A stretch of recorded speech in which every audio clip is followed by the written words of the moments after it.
suis-je? Au village. Quel village? Ah oui, c'est vrai, je crois que tout le monde le connaît. Où se trouve ce village? En Lituanie, sur la Baltique.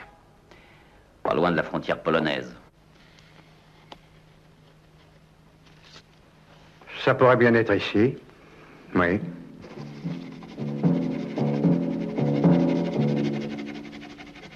C'est la côte marocaine. Ou alors le sud-ouest du Portugal et de l'Espagne. Ni en Lituanie, ni sur la côte marocaine, le village est ici, au nord-ouest du pays de Galles, tout en haut de la baie de Cardigan. Il s'appelle Portmeirion et c'est un hôtel. Un village-hôtel patiemment construit à partir de 1925 par un architecte gallois, Sir Clough Williams Ellis. He bought the peninsula here in 1925 and started out by converting the old mansion house on the shore into a hotel because he realized that in order to survive and grow, the village would have to have some sort of economic basis. And then he would build every winter a cottage at a time over the next 50 years until you have what you see today.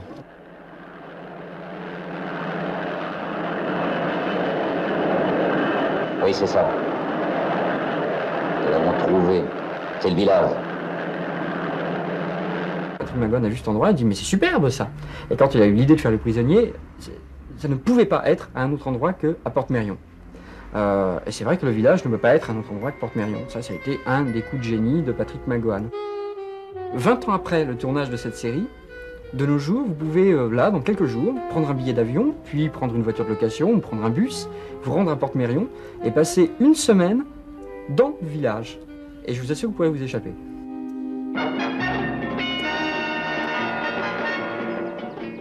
Où suis-je? De ce village fleuri, calme, presque paradisiaque, McGowan va faire un univers concentrationnaire, étouffant, sinistre, peuplé de prisonniers et de gardiens.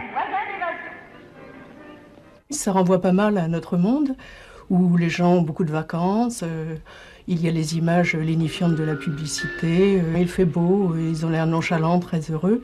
Et puis il y a quand même d'épouvantables installations militaro-industrielles, il y a des centrales nucléaires, il y a Tchernobyl, il y a des ordinateurs géants et nous sommes surveillés, il y a des écrans qui nous surveillent maintenant dans le centre-ville, il y a des recensements. Il faut connaître un numéro de 6 ou 8 chiffres pour rentrer chez soi. On est fiché, estampillé, etc. J'ai risqué ma vie et la sienne en essayant de quitter pour toujours ce maudit village, parce que je croyais que ce serait différent ici. Je veux le savoir, est-ce que c'est différent? Il n'y a pas de sortie. Y en a-t-il pour nous? La question est posée. Depuis la mort des idéologies, on peut se poser la question. Pour le prisonnier, la sortie... La seule réponse qui est donnée, c'est que la sortie est individuelle, c'est-à-dire c'est à chacun de la trouver. Alors la terre entière sera comme le village. Oui, c'est bien ce que j'espère. Qu'en dites-vous? Je voudrais être le premier habitant sur Mars.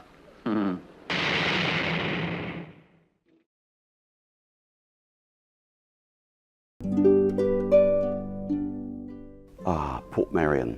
It's a little bit of heaven that's manifested on earth. It's where heaven and earth meet. I think Sir Clough said, cherish the past, adorn the present, and that is so true. He wanted to show that architecture could be friendly, not some soulless, bleak, concrete monstrosity carbuncle. He wanted buildings that were human-friendly. I discovered Portmeirion in September 1966 when I saw The Prisoner being filmed here, and I instantly fell in love with it. I always say to people, listen, wherever they bury me, dig me up and bring me here, and rebury me just outside number 6's house.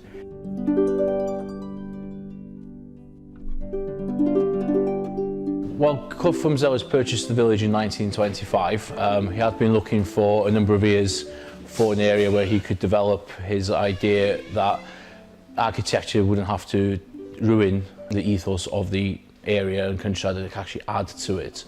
He had looked at possibly buying islands, etc., but eventually settled on the site we have here, which is then known as Aber Yar, which means glacial estuary. He renamed it as Portmeirion because he felt that glacial estuary made people think of cold and welcoming, and therefore bought the name Portmeirion, as in a port in the Meirionydd Shire, and brought the name together to do Portmeirion. And then he set about in 1926 starting to build some of the properties around the village that we have now, starting with the Angel Cottage, which is located in the centre of the village. Portmeirion is, I know the word unique is used a lot nowadays, but Portmeirion is very, very unusual. There was only 4 original buildings here, but it was the location. He saw in the topography that we have here the fact that it was a blank landscape for him. In the 20s, there was a very strong feeling that any building, you couldn't really enhance what nature's given you, you know, but he wanted to go against that. He wanted to show that by building impressively on cliff edges in so many cases here, that you could make something quite special. We have this low sort of ravine area in the middle. That is now the central piazza. If you stand on there, you're looking up at the skyline that he's created all around you. It's this bowl, which then goes down to this wonderful estuary. You know, to build the village on a flat would be great, but we build it with such natural beauty as well. It's making it special, you know. He wasn't afraid of using 2 different styles of architecture on the same building, because he knew you can't see both sides at the same time. He was very precise about which buildings should have the aging on them. He designed this 4-tier painting scheme, 4 different shades of the same colour, light at the top, dark at the bottom, to make the place look old and damp, you know. And some people don't get it. I've heard people say, God, I'm not staying there, it must be horrible and damp. No, we painted that way every 5 years, you know. He had all these wonderful tricks. Most of the buildings here, the windows are too small on them to make them look bigger than they actually are. Apart from Unicorn, the windows are far too big, because Unicorn looks like a Georgian mansion design, but to a very, very small scale, and it's only 2 bedrooms and a living room in there, you know. But it's a very imposing building. Clough called the place 2 things: his home for fallen buildings. He was given architecture, you know, and utilising it in this village. And he also called it his architectural mongrel, because, you know, we're known as an Italianate village, but the buildings are not Italian in design, but the colours are very Mediterranean. So that's what makes them, people think that it's an Italianate village, you know. He was very inspired by a trip to Portofino, and he said that if I ever was to have my village, I want to do it as a homage as opposed to Portofino.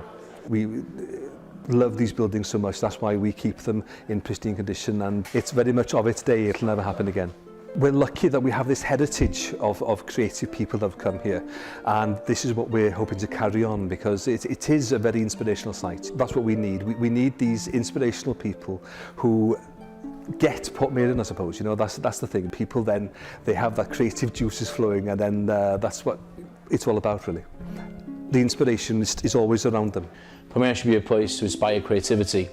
So yeah, we're very much wanting Portmeirion to be somewhere that lives and breathes, not just somewhere where people come and look at buildings and think of it as a museum. Clough was very keen that it should not become a museum, and that it should be much more than that. It started in 2010, where we started with some small-scale concerts in the wonderful Hercules Hall here, which then grew into this music festival that we have, Festival number 6, which every September, you know, we have, well, 8,000 people last year here. Festival number 6 was a big challenge for us, taking such a big event on, something that was very, very new to us.